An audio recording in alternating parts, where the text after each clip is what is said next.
O bicho-papão de Bocaiúva.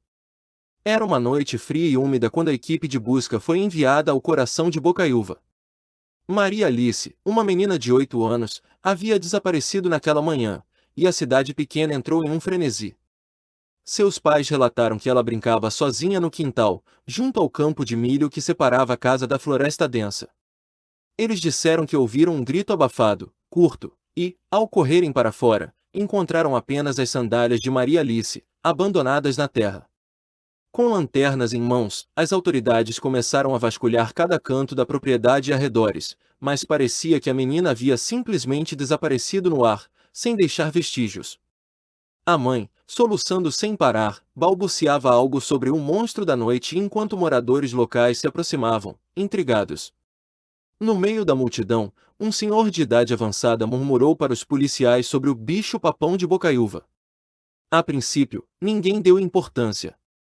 Aquilo era uma lenda que passava de geração em geração, apenas um conto para assustar crianças e fazê-las evitar a floresta à noite. Mas, ao longo da semana, quando Maria Alice continuava desaparecida, o nome do monstro começou a surgir com mais frequência. Os policiais passaram a interrogar os vizinhos, que pareciam ainda mais assustados que os próprios pais da menina. Cada um contava sua versão da lenda: um monstro sem rosto, olhos fundos e sombrios, que se espreitava entre as árvores, atraindo as crianças com vozes ou risos que as faziam pensar estar seguras. A cidade inteira mergulhou em tensão. Os pais mantinham as crianças em casa, proibindo-as de se aproximar do campo de milho ou da borda do bosque. Embora céticos, os policiais começaram a desconfiar que havia algo mais naquele desaparecimento, algo sombrio. Quando puxaram os registros da delegacia, descobriram que, décadas antes, outros casos parecidos haviam ocorrido: crianças que sumiam perto do bosque, encontradas dias depois ou nunca mais vistas. Um padrão de tempo, entre intervalos de anos, mas sempre no mesmo local. Era coincidência demais para ignorar, e a equipe decidiu vasculhar cada detalhe do desaparecimento de Maria Alice, desta vez com uma seriedade que ia além de qualquer lenda. Dois policiais mais jovens, Fernandes e Beto, passaram a patrulhar a floresta na esperança de descobrir alguma pista ou vestígio de que a menina ainda estava viva. Apesar da tensão da busca, um sentimento de esperança renasceu quando os dois encontraram, preso em um galho baixo, um pedacinho de fita azul. A mãe de Maria Alice, ao ver o objeto, teve certeza: era a fita da filha, que usava no cabelo. A descoberta animou a equipe e renovou a determinação dos moradores de se juntarem às buscas, agora acreditando que a menina ainda poderia estar em algum lugar da floresta. No entanto, alguns se recusavam a se aproximar do bosque ao anoitecer, murmurando entre si sobre o bicho-papão e os estranhos casos de crianças desaparecidas. A cada dia, as buscas se tornavam mais angustiantes. Fernandes, que participava da investigação, começou a ter pesadelos com a floresta. Ele via sombras se arrastando nas árvores, sussurros que pareciam ecoar seu próprio nome. Certa noite, ele acordou de um desses pesadelos com uma sensação incômoda. Em seu sonho, tinha ouvido o som de uma risada infantil, entrecortada, como se estivesse sendo abafada. Na manhã seguinte, ele relatou ao superior, Santos, que começava a suspeitar de algo sobrenatural. Santos, que era conhecido por ser cético, apenas o advertiu para que não deixasse a imaginação interferir na investigação, embora seus olhos traíssem uma leve hesitação. No entanto, foi o próprio Santos quem, durante uma busca, notou algo inquietante em uma árvore retorcida.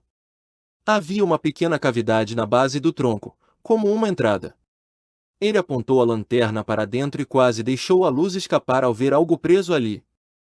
Entre as raízes da árvore, estava um boneco velho, sujo e desgastado, com olhos de vidro que refletiam um feixe de luz. O brinquedo parecia ter sido enterrado há muito tempo, mas estava ali, intacto. Os moradores locais chamavam aquela região de território do bicho-papão, mas era uma brincadeira, ao menos, era o que todos achavam. Aquela descoberta, no entanto, deixava até os policiais mais céticos perturbados. Naquela noite, Santos decidiu patrulhar o bosque sozinho, movido pela imagem do boneco. Com a lanterna em mãos e a arma no coldre, ele avançou em silêncio, atento a qualquer ruído.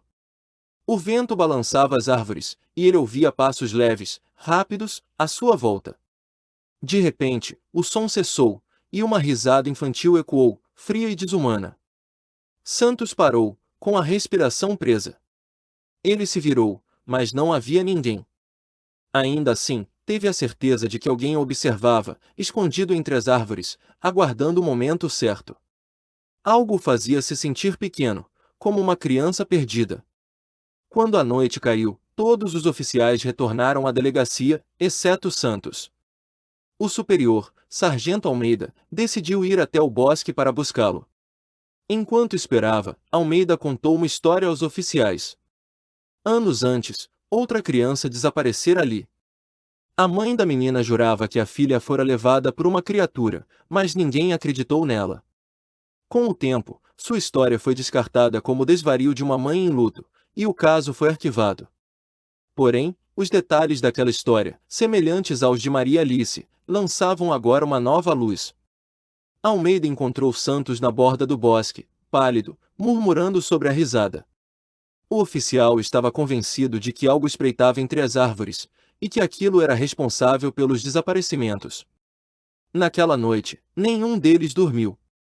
Na manhã seguinte, reforçaram a patrulha e voltaram à área do boneco, onde escavaram o solo, na esperança de encontrar algum vestígio da menina. O chão, revirado, revelou não só um segundo boneco, mas pequenos objetos infantis antigos, sujos e cobertos de musgo, como se tivessem sido deixados ali por mãos pequenas, sem que ninguém soubesse. À medida que a equipe desenterrava os objetos, o ambiente parecia pesar, como se uma sombra invisível estivesse observando-os. Os oficiais tentaram ignorar, mas a sensação de serem vigiados era inegável. Fernandes, ainda com os pesadelos em mente, percebeu que cada boneco estava posicionado como um marcador de algo sinistro. Ao lado dos objetos, encontraram pequenos túneis abertos entre as raízes. A ideia de que aquelas passagens poderiam levar a algo profundo e desconhecido aterrorizou todos. Na última noite de buscas, quando estavam prestes a desistir, ouviram um som baixo, como um choro infantil abafado, vindo do interior da floresta. Avançaram com cautela, até se depararem com uma caverna escondida sob a vegetação espessa. Dentro, em um canto sombrio, avistaram uma figura pequena, encurvada, parecendo uma sombra. Ao se aproximarem, perceberam, horrorizados, que não era Maria Alice. Era uma criança de outra época, com roupas antigas e olhar vazio, sussurrando algo incompreensível. Na parede, manchas escuras, marcas de mãos pequenas. Na saída da caverna, uma figura sombria observava os policiais, olhos profundos e vazios. Era o bicho-papão de Bocaiúva, uma lenda viva, uma força que se alimentava do medo. Ao correrem para fora, um dos policiais teve a certeza de que ouvirá uma risada infantil, e, ao olhar para trás, viu Maria Alice, acenando como se estivesse prestes a desaparecer nas sombras.